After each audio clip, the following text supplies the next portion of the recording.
Welcome to Growth Island, your go-to podcast on how to be the best version of yourself. Now, let's join your host, Mess Freeze, as he interviews high performers and experts in nutrition, meditation, exercise, relationships, business, general health, and life's bigger mysteries.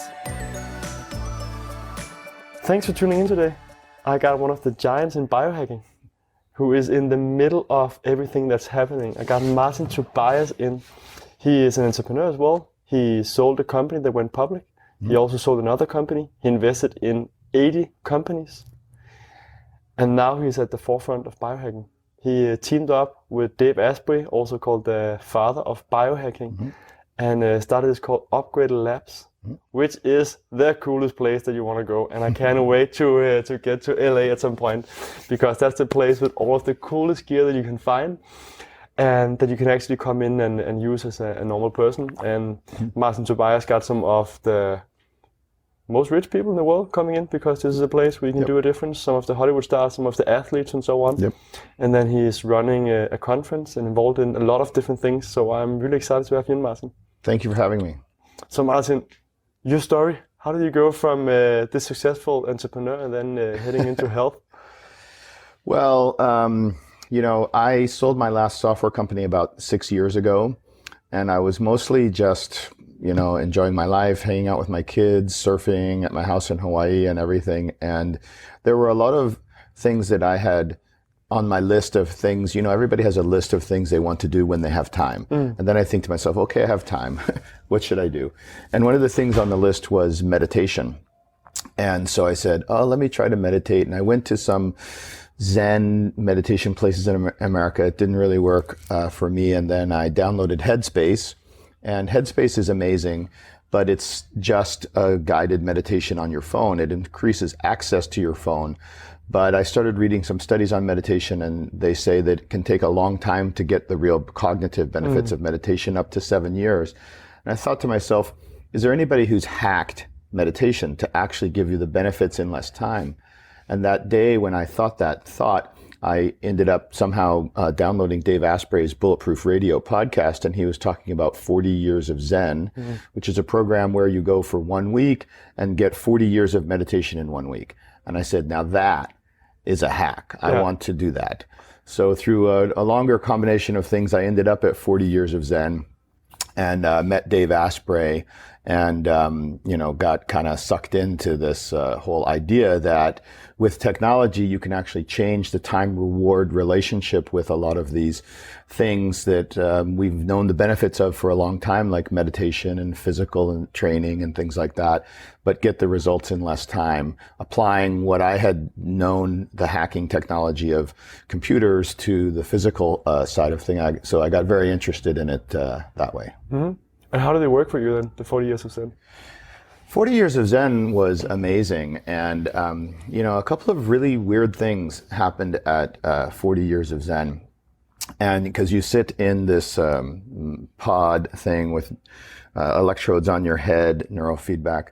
And I'll give you 2 or 3 things that happened to me. The first, on the first day when I was in there in the pod doing the exercises, one of the things I was thinking of was I had pitched the people at TED, the talk, about 3 months ago or 3 months before that, on an idea for a TED talk. And I thought the pitch went really well with the editor, but I never heard back from them. And I'm in the pod thinking about the thing there, and I get out, I go home, there's a text from the editor saying, Martin, I don't know why we didn't hear back from you. I loved your pitch. Why didn't you come back to us? And it turns out that her email was in my spam folder. But I tell Dave this the next day, and I said, I think she got some ESP message when I'm in the pod. He says, oh yes, this happens all the time, because you're in a different plane of connectivity. And it happened to me, this person who I hadn't heard from for 3 months got back to me and sends me a text because I'm thinking about it in a particular brainwave state. And for me, I thought that's crazy, but Dave says, oh yes, it happens all the time. because you're connected to a different sort of frequency level, almost like ESP. So that happened. And then a second thing that happened, I play a lot of poker. Yeah. And one of the ways I was so going... you're tough to negotiate with. Yes. But one of the things that I was thinking of is that basically, poker is a long series of risk-adjusted decisions to put money at risk, and your brain has to be working very well to do that over a long period of time, 10, 12 hours. So I thought to myself, 40 Years of Zen should make me better at poker. And I had been tracking my win rate. I was winning roughly 60% of the time prior to going to 40 Years of Zen. For the 2 months after 40 Years of Zen, I didn't lose a hand of poker for 2 months. Impressive. I won 100% of the time. And was that you being more present then, so you could kind of feel other people if they were like... I think it had a lot to do with present. It had a lot to do with the ability to stay in your prefrontal cortex and have the human brain be in control instead of the animal brain. The biggest problem in poker is when you get emotional and allow your emotions to take over from the odds and calculating and things like that. Also, I think the ability to perceive other people's tells or emotions, or just being more aware of other people's frequencies. And then the third thing that happened to me at 40 Years of Zen, I don't know, your parents were probably perfect parents. My parents were not perfect parents. My mother tried to commit suicide in front of me, slicing her wrists when I was 6 years old. And it was a big trauma for me. And what I realized is that even, 50 years later, when I would talk to her on the phone, I would in 2 minutes, just be squeezing the phone. I'd be in fight or flight, right? That's been incredibly hard. It's incredibly hard. Despite the fact that she didn't do anything today, 50 years ago, the trauma is still in the body, right? And so it required a lot of cognitive power to try to have a normal conversation. Yeah. After 40 Years of Zen, 3 days later, she called me. I talked to her on the phone for an hour and a half, and I didn't want to hang up the phone. That's wonderful. I mean... That's amazing. Amazing, right? Yeah. Which I could just have a normal conversation without this trauma in my animal brain saying, run away, run away, run away the whole time. Suddenly relaxing. So... That's amazing. Come on. But that sounds like the result that you hear about people getting from meditation over so many years. Yeah, exactly. But that's like 20 years of meditation to get this kind of change, and I got it in 1 week. So... Gotta try that. Yeah. That's gonna be on the list when I go to Cali the next time. So how did you get into all of this biohacking as well? So a lot of people have personal stories like Dave Asprey have, Tim Gray that we just met at the Health Optimization Summit. So for me, I didn't have a personal, my health problem, like with Dave Asprey being 300 pounds or something like this, but it was more of a family thing. I have a daughter who's now 8. When she was 5 years old, she started to get alopecia, which is her hair was falling out. And we went to the doctors in America. And in America, I don't know how it is here. In America, you have less than 12 minutes a year for a doctor. And really the only thing they can do is to write a prescription or offer a surgery. And we went to him and he says, well, I have some steroids to make the hair grow. And the first thing I thought is, what's making the hair fall out? And he said, I don't know. I don't have time. Go away. And that was kind of, for me, a real realization that something's broken, something's wrong with the healthcare system if they don't have time or desire to find the real cause. And I didn't know at the time that would lead me to biohacking, but that's what biohacking is. Some doctor tells you something that sounds stupid or a lie. So we, I called Dave and I called some other people, and we ended up finding a functional medicine doctor that did some allergy tests. Turns out she was very gluten intolerant. But that is kind of I didn't know at the time, but it's kind of the essence of biohacking. You know, what's the root cause? How do I solve the underlying system as opposed to dealing with the symptom, which was the hair falling out. Yeah.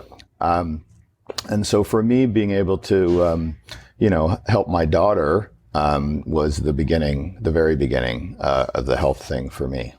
Makes sense. Does she have her hair now? Yeah, she has her hair. I mean, it was very traumatic. For 5 years old, in school, the girls were giving her laughing about a hard time about the hair and everything, and she was feeling terrible. But yeah, it turned out she had gluten and Lyme disease. Okay. And we got both of those things fixed, and she's much better now. But we would have never found the right solution if we had followed the traditional doctor's advice to just make the hair grow. She would have still been eating gluten, still have Lyme disease, and other health issues would have come up. And a lot of side effects from the drugs as well. And a lot of side effects. So that's fantastic you found that. So functional medicine is really moving forward together with biohacking. Yeah, absolutely. Yeah, because functional medicine is a better approach because they typically they'll ask you about your environment. Like we changed all of our soaps in our house. We changed our diet. We did a mold test in the house. We looked at the environment as much as the thing. And then we found something in the environment that was causing this. We take this out of that and the hair grows back. Boop. And that's what the normal doctors call miracles, but they call miracles all the time when you start to look into that stuff. Yeah, I have another miracle story about my hand. It happened a little bit later, about a year later. I don't know if you can see it on the camera here, but I have a big scar here on my hand. I'll try and take it over as well. I'll take the camera over so we can just see it. Yeah. So you can see a big scar on my hand there. And what happened was I was doing some yard work at home. I was going to pressure wash my deck. First thing, never do your own yard work. Have somebody else do it. But I'm trying to start this machine. It's I got a 2-stroke engine, and you pull the thing, to start it. And I pulled it, and the thing broke, and my hand went back and hit part of the house and cut both of the tendons on these 2 fingers here. So these 2 fingers were not working because these tendons cut, and blood everywhere, and I was like, that doesn't look good. So I go to the doctor, and they said, oh, you have to have a hand surgeon, and you have to reattach these. So I go get the hand surgery, then like 2 days later, and the doctor connects these. And after the surgery, I said to him, what can I do to make this heal faster? And he says, I don't know. My job is to connect this, and that's it. And I said, well, I'm going for a stem cell treatment. I was going like 3 days later for a stem cell treatment to get some adipose stem cells. I said, what if I put some stem cells in here, maybe some infrared light to take care of the scar tissue and stuff like that? He says, I don't know. That's not FDA approved. I can't tell you to do this, blah, blah, blah, blah, blah. And I said, well, okay, it's not FDA approved, but what do you think as a person with a brain? I have an injury. Stem cells and infrared are proven to heal injuries faster. Does it sound like a good idea? And he literally could not even admit that it sounded like a good idea because of insurance and blah, blah, blah, blah, blah. And I said, I don't care. I'm doing it anyway. So I had them put some stem cells in there. I did some infrared light. And you see now I have full range of motion all the way around. And normally when they reattach a tendon like that, because when it breaks, what they do is they pull it and redo it so the tendon is shorter. So normally people's fingers stop like here because you have a short tendon. But you have full function. I have full function. And he looks at this, and I got full function in 1 month. And normally it's like 4 months to get any kind of function. And I went back to him like a month later, and he says, miracle. And I go, it's not a miracle. No. I told you I put stem cells and some infrared, and maybe you should tell, I can't tell anybody to do this, blah, blah, blah, FDA, insurance, blah, blah, blah. And I said, come on, look. Yeah, it's helping. But because I was in this mindset of sort of, I'm not a doctor, but it makes sense that something like stem cells, something that reduces inflammation, something like infrared light that increases the circulation, it's just common sense. You don't have to be a doctor. No. No. And you can't really outsource your health to a doctor. Well, if you do, you will likely get much worse results, because you walk into the doctor, as I said, in America, they have 12 minutes for you. They only have a medical record. They don't know anything about your environment, your diet, your exercise regime, your family history. You know this. They don't know this. Yeah. And if not you, who is going to know? And there's just so much science out there, it's impossible for him to keep up. Impossible because they have for him. consultations all the time, so all the newest research, the stem cells and so on. When are they supposed to read up on it? Exactly. And, a hand surgeon, he's not a stem cell surgeon. He doesn't know anything. This is one of the side effects, unfortunately, of the specialization. My brother, here's another example. My brother had a problem with his eyes. He was getting, his eyes were going out of focus. And he went to an eye doctor, and they were looking, there's apparently a nerve that connects to your eye, and apparently it splits. It goes half here and half there, and then the nerve reconnects down here. And the eye doctor understands the right side of the nerve that connects to the eye, and the neurosurgeon understands the left side of the nerve. Both of these nerves connect back down here, but they're two different specialties because the nerve splits. And neither doctor could tell him what to do about the nerve, because they said, oh, this side is that guy and this side is that guy. Yeah. And he's like, it's the same nerve, you idiots. Anyway, so he ended up doing some stuff himself. He had some dysfunction in that nerve, and he fixed the nerve himself. But neither doctor could tell him or wanted to take responsibility, because the specializations had said this side is this guy and this side is that guy. So how did he fix it? He did some infrared treatment on the nerve that reduced the inflammation, and the inflammation went down and his eyesight improved. Yeah.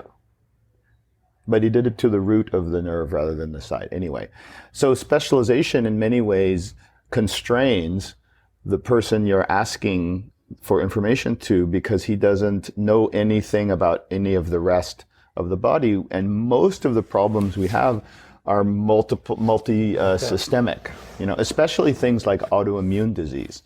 Another story, I used to have chronic sinusitis and allergies and sinus infections. And at the poker game that I play at, one of the guys there is an ENT, an ear, nose, and throat surgeon. Yeah.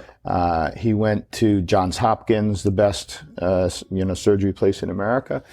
And of course, I asked him, hey, what do you think I should do for sinusitis? He says, I have just the thing for you, sinus surgery. And I said, now why you suggest sinus surgery? He goes, I'm a surgeon. Of course. And I said, well, what's the surgery going to do? It's going to make your sinuses bigger. And I said, well, but the problem is inflammation. Do you do anything for the inflammation? He says, no, I make the sinuses bigger. You have inflammation. It's not a problem because there's more room. And I said, well, what about the inflammation? He says, don't know. I'm a surgeon. I make them bigger. Yeah. I say, okay, I don't like this. Maybe I should do something for the inflammation instead of the thing. But it's not his fault. His job is surgery. Yeah, and he's doing that well. He's doing surgery very well. And he has a hammer. I'm a nail. Boom, boom, boom. This is it. Yeah. So that's really the big paradigm shift now. It is the paradigm shift. Looking more into the holistic and the body system and the root cause instead of just the root causes of things. And the only person who can do that is yourself. You have to think this way, because the people you're asking, this is not the way they're trained. This is not the way they're thinking of things. They are very specific. And many times, for example, when I have this surgery, I'm very glad I had a surgeon that specializes in hands, that understands exactly how to do this and that. but also you have to realize that his part is only part Yes. of it. A good way when people feel overwhelmed as well about taking responsibility is also finding a functional doctor that can help you on the journey. Yeah, And absolutely. But it's still important that you take ownership. So the lab that you have, Yeah. what's some of the cool stuff? Well, we have 2 Upgrade Labs now, one in Santa Monica and one in Beverly Hills. And basically what they are, they started because Dave Asprey had all of these crazy things at his house to live to 180. And the original idea was, let's put some of these crazy things in a retail store, see if anybody wants to use them. And what we've come up with is a facility where you can use many of these technologies. We have things like cryotherapy, IV therapy, better cardio training with like the Vasper, strength training with the ARX, technology meditation with a virtual float tank, neurofeedback, infrared beds, things like that. But what we've done at UpgradeLabs, which I think is different, many people can buy some different machines and so on. But we have integrated it with a data platform and connected to wearables like, for example, my Oura Ring. And so we have a data platform. Everyone who comes in, we do a lot of measurements on them. We do the in-body, we do the gut biome test, we do some blood tests, we look at their HRV from this. And then we connect those up to a program where we tell you you should be doing this many cryotherapy sessions because your inflammation numbers look high from the in-body or high from your HSCRP. And we're also able to change people's program when they come in based on the state of the body. For example, about 2 weeks ago, I came in and I was scheduled to do strength training. Stopping that? No, it's still good. Oh. We came in for about 2 weeks ago. I came into the facility. I was scheduled to do heavy weight training. The night before, I had had a couple margaritas, and my sleep was a little bit bad. But the trainer, he pulls up the iPad, he looks and has my Oura Ring data, sees my recovery score is low. He says, instead of strength training, you go to cryotherapy and get an IV. Yeah. You do recovery today. So UpgradeLabs, we have integrated a system that allows our facility to be responsive to the state of somebody's body when they come in. And when you have a facility and you're changing your program to the state of your body, you're going to get much better results than if you didn't have that. For example, yesterday on the panel, Ollie was talking about how he used to do CrossFit, and he used to be one of these guys that gets up every day and CrossFit, I just hard.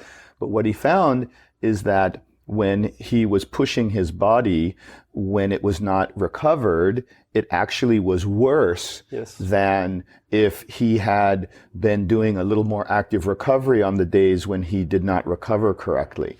And so we're getting to a place now where you can have a facility like UpgradeLabs that can give you exactly the right thing for you today, which may not be what you thought you did. And many facilities today can't do that because they don't have anything else for you to do. You go to CrossFit, if your body's not ready for CrossFit, they have nothing else for you to do. They can't have you do cryotherapy or an IV or infrared. And quick for the listeners, cryotherapy and IV?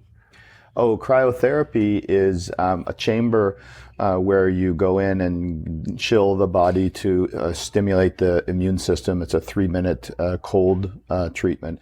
And IV therapy is where you get vitamins or NAD or detox agents like glutathione via an IV. Yeah, makes sense. That's pretty cool. Yeah, it's cool. It's a very good facility. We've got 2 in LA now. We're building a 3rd one at Dave's new office in Victoria, Canada. Okay. And hopefully next year, we've made a smaller one that we call UpgradeLabs Express, which is focused really around recovery. And we would hope to be able to franchise those next year. We have about 300 people on an interest list that want to franchise it.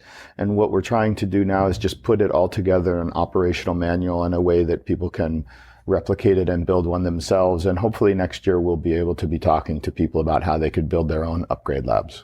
That's going to be interesting. Yeah. Getting this stuff out around the world. Yeah. And it's not just There are other people that have bought some machines and put them together, but what we would have is, in addition to the machines, the software program and the ability for, to connect your Aura Ring and to have a program. And the real trick is, for example, I went to this one place in New York that has a cryotherapy, an IV lounge, an infrared sauna. And I said, okay, this looks nice. You can check my HSCRP inflammation with a blood draw, and then you can tell me how many times I should do cryotherapy to get my HSCRP into a safe level. She says, no, I can't do that, because they don't have the connection between these. But this is what UpgradeLabs has. That's also where your software It's our software background comes in, being an entrepreneur, building stuff that talks together. Yeah, exactly. So I think the really the right way to give people the results they deserve is to have a connection between the data. One of the problems in this whole biohacking area, I mean, the quantified self was a big movement 5 or 6 years ago, and everybody's wearing a Fitbit, but that movement never really got connected between the data and then what you're doing. They could tell you should do more steps or whatever, but they couldn't really connect it to the things you were doing and to prescribe a certain amount of this or that to achieve a goal. And hopefully we're going to make some progress on that front. Yeah, I'm looking very much forward to seeing that. Yeah. So you've also been through a journey, something about your age being reversed. Yeah. Can you tell a bit about that? So we were just, as you were down there in London at the Health Optimization Summit, we had 1,200 people there, and Dave made a talk about his new book, which I'll talk about in a minute. And my talk was about how I reversed my cellular age by about 20 years in the last 2 years with all these biohacking. I'm 55, and on 4 or 5 different biomarkers, my biology is operating about a 30-year-old.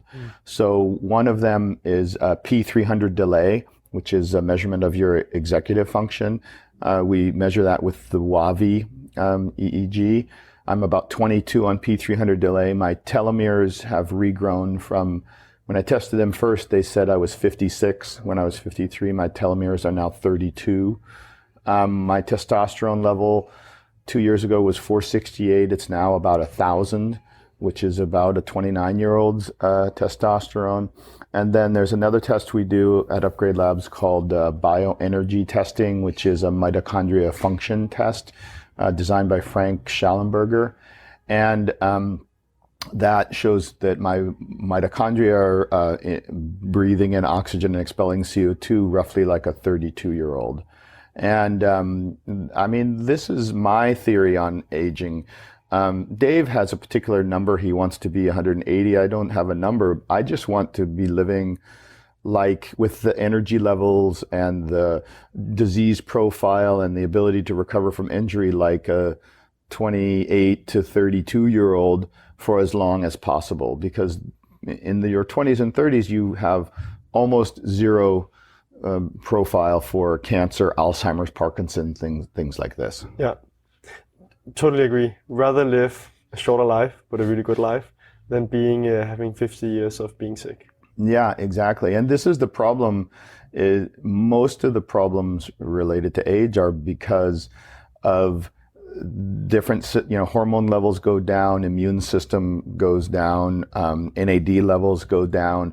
And because those lower functioning things go down, then disease and cancer. What's the difference between somebody who has cancer and somebody who doesn't have cancer?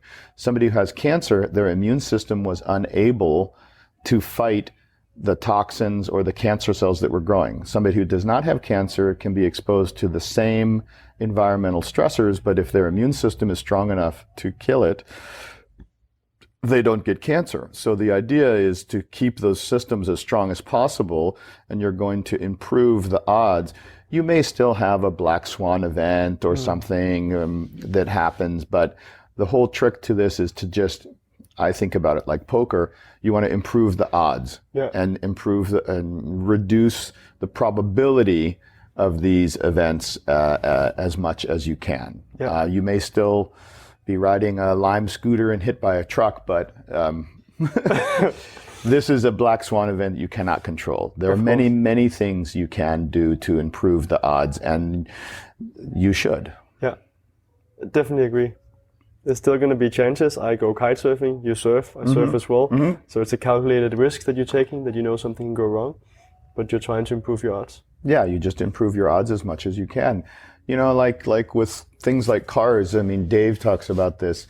In California, the popular posh thing to do is to drive as economical, fuel-efficient cars as you can. So you see all these people driving around Prius. The problem is a Prius has a very, very high mortality rate if it's in a car crash. And so what does Dave drive? He drives a Ford F-150 giant pickup. Yeah. Why? Because if you are in a car accident, the bigger car will win the car accident.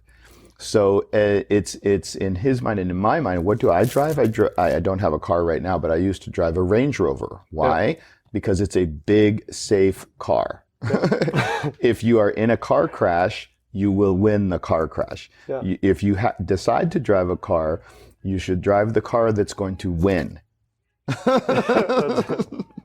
So we're going to end up having giant cars out on the road. Well, I mean, not everybody would make that decision. Yeah. Some people would say, I would prefer to be nice to the environment. Yeah. But you should know that if you're nice to the environment and choose to drive a small car like this, you are giving yourself and your family personally a higher risk of the car crash. Yeah. And that's a fair decision. People can make that. I'm not trying to judge people. I'm just trying to say, be aware of the second and third order consequences of your decisions. Yeah.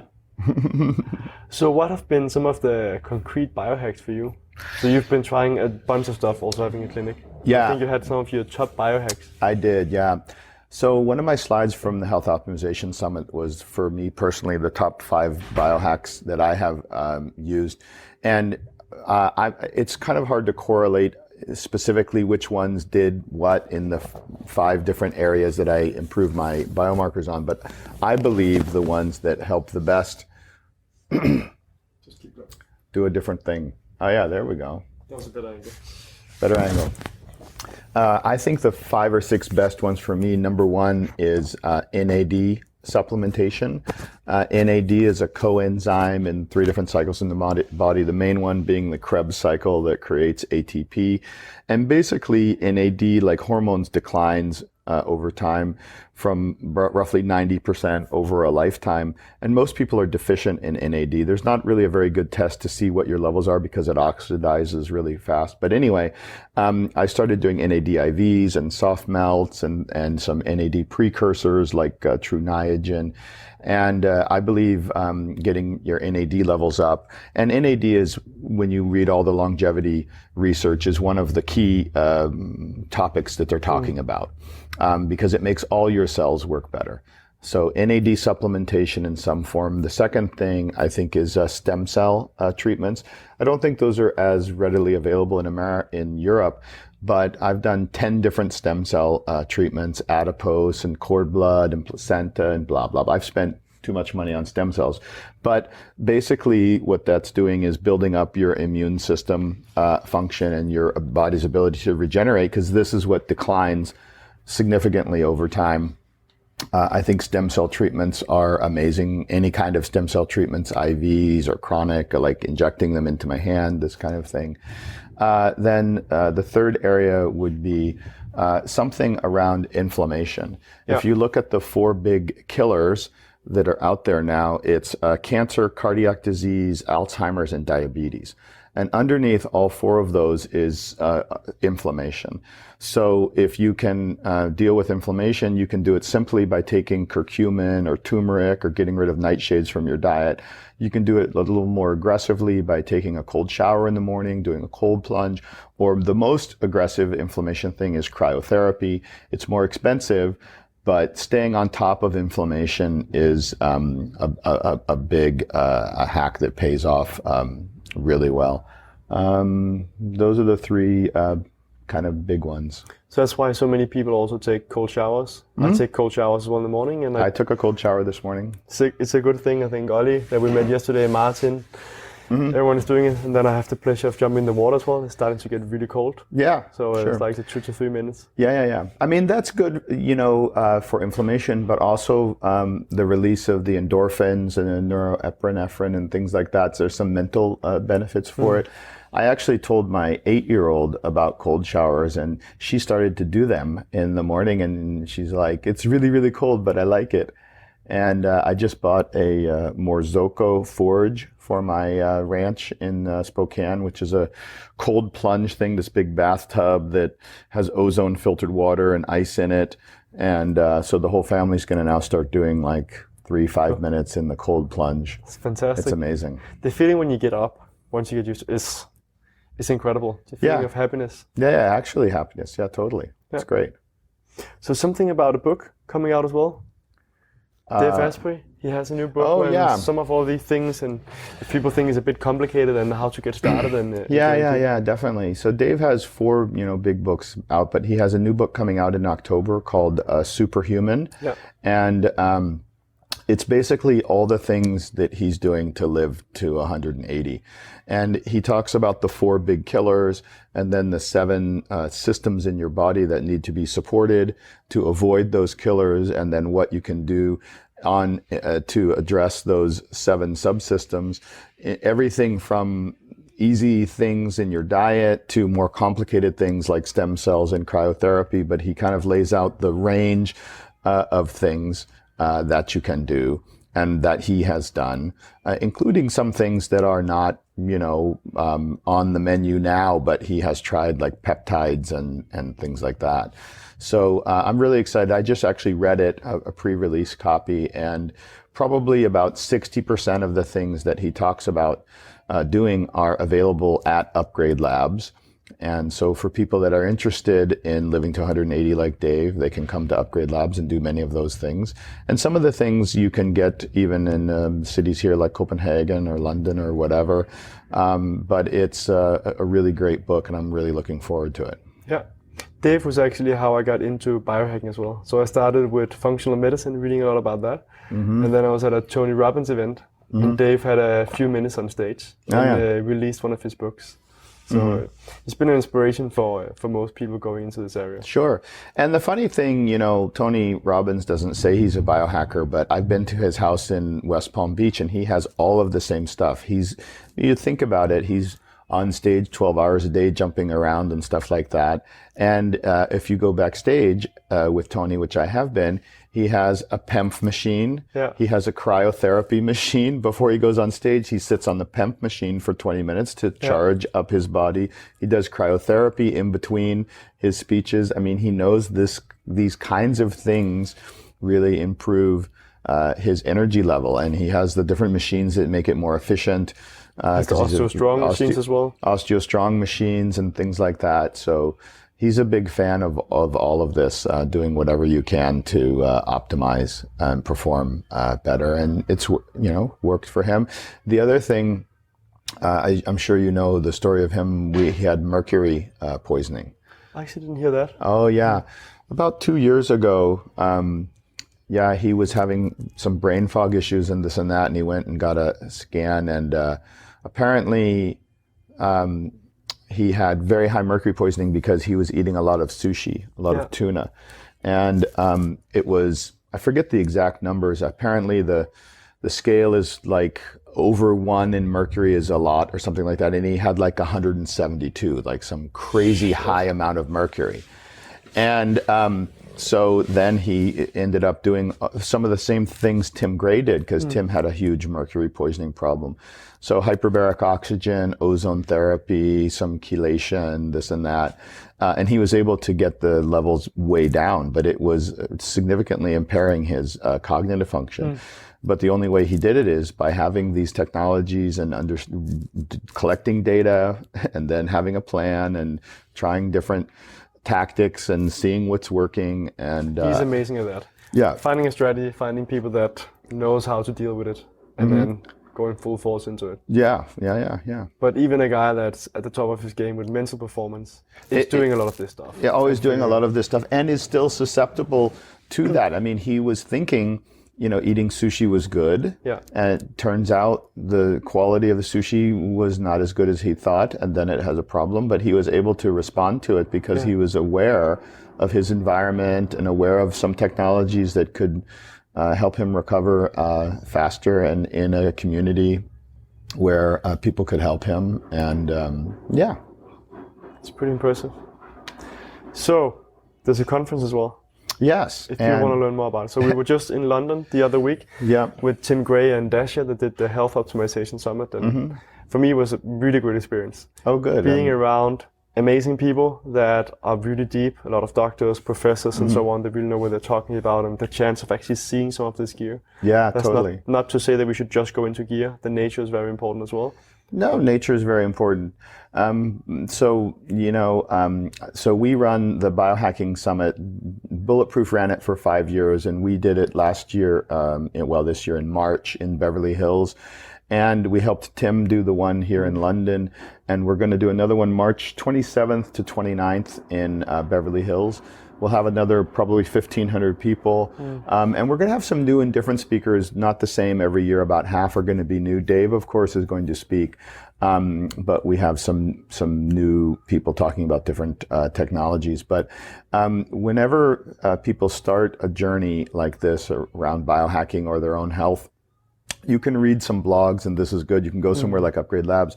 But having a experience where you can come and actually talk directly to the experts and meet other people and talk directly to the vendors is really an important part. And that's why UpgradeLabs has made a very big investment around events. And we would love to help anybody else with events to just start the conversation going. So we're going to have that one in March in Beverly Hills. We're already about 50% sold out in tickets, and it's 6 months away. So I'm fairly certain it will sell out. So if you're interested, go to xp.upgradelabs.com and grab a ticket, because they're not going to last. Yeah, I'll make sure to put that in the show notes as well. Okay. But it really is amazing to be around other people that share the interest in taking responsibility for your health. And it's just something different to watch it at YouTube, where you can find so much good information, but actually being around the people and talking to others. Yeah. That was for me at least really, really amazing in London. Yeah, absolutely. I appreciated it too. And I know there are I would encourage people to look in their local city. I mean, we went last night here in Copenhagen to Martin's meetup here. There was 100 people listening to Ollie about sleep hacking. It is likely that there is some group in your city, wherever you live, that's talking about this. You should find it and go to that group as well. And if you can afford it, travel to some of the bigger events. But most cities have some kind of group that are talking about this now. So I would encourage people to go find that as well. That's a chance to start one yourself. Or a chance to start one yourself and get people. Yeah, I remember Tim ran the biohacking meetup in London, and he said it started maybe 3 years ago with like 50 or 60 people. And then at the end, he has 1,200 people on a list in London that want to come once a month to talk about this, and then have the bigger event where you bring in all the speakers. But there's lots of resources out there on the internet, and likely a meetup in your city, so go find it. Yeah, sure.